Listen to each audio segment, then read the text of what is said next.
We will just take the concepts we have already looked at and try to combine them into this energetics calculations. Okay, so I have repeated this several times and I don't mind repeating it again. In a rotating fluid, sloping interfaces can be maintained due to thermal wind balance, right?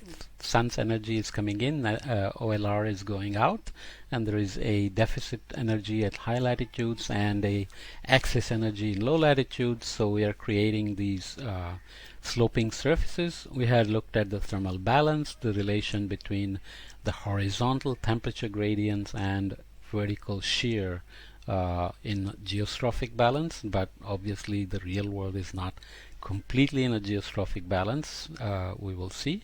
And we are also looking always at the zonal mean meridional pictures. When we open it up, we will see there are plenty of zonal asymmetries, as we call them, variations in zonal direction. Longitudinal direction, zonal direction, and in a local XYZ coordinate, the x direction are all the same.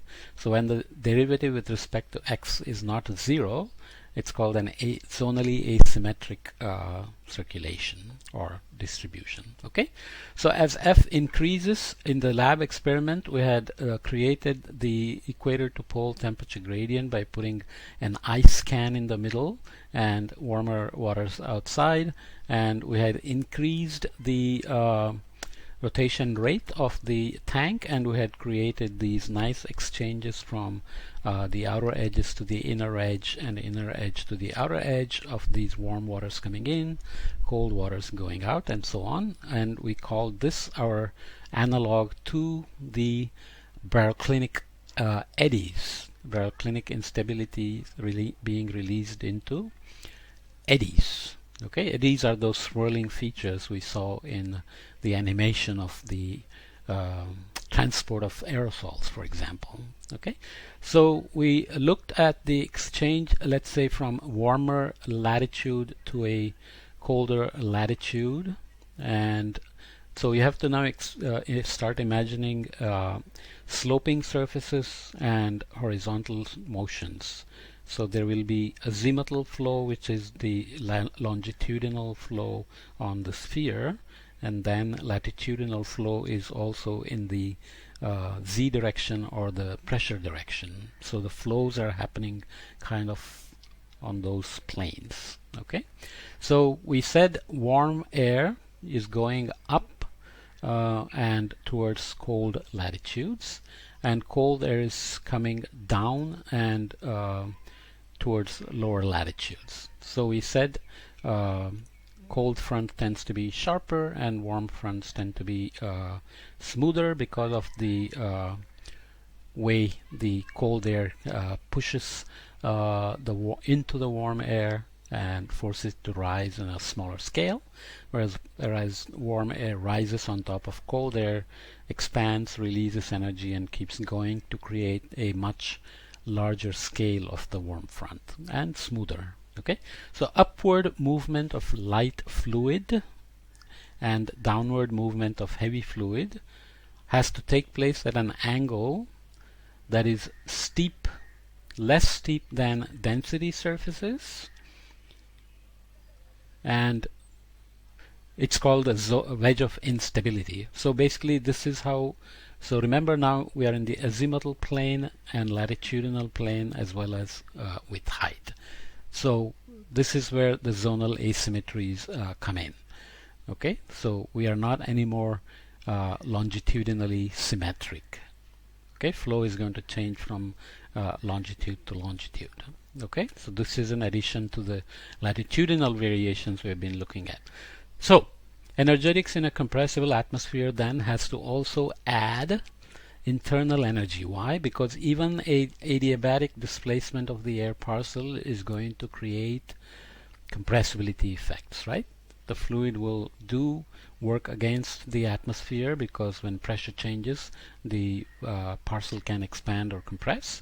So we need to consider the internal energy in addition to just the potential energy. So the energy then, internal energy, is related to temperature change with vertical or horizontal movement, adiabatic movement. So CV integral of rho t dv, CV over r p dv.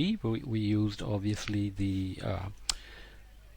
hydrostatic balance here, and CV, we used the ideal gas law PV equals RT. So CV over R integral dA integral surface pressure to infinity, because the atmosphere has no exact top boundary, PdZ.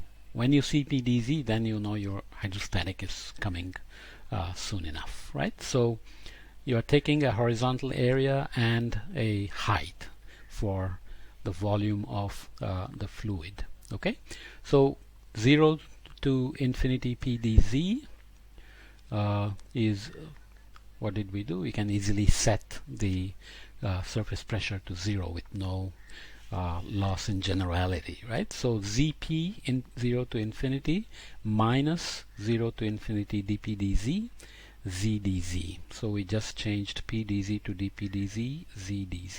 So it was pzdz. We changed it, just a little manipulation. Obviously, as soon as you see dpdz, you are bringing in rho z via the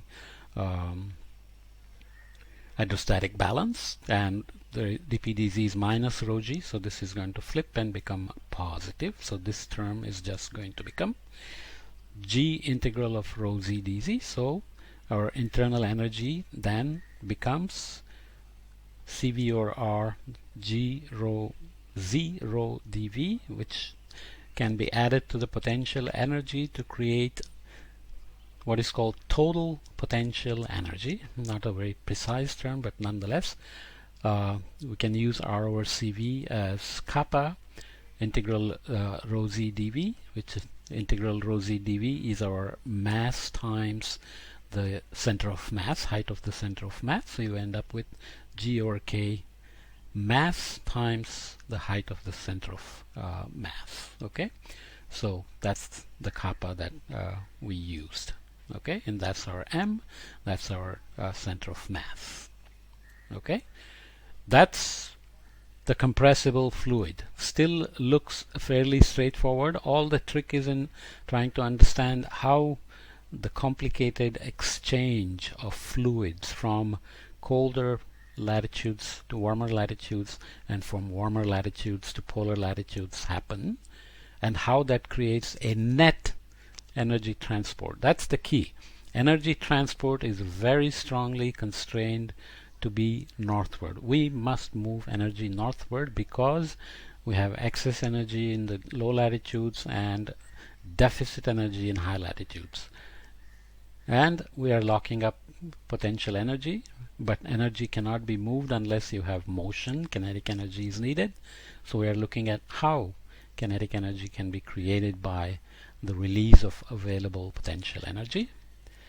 Compressible fluid has energy due to the vertical distribution of mass and because of the compressibility effects. That's all we did so far.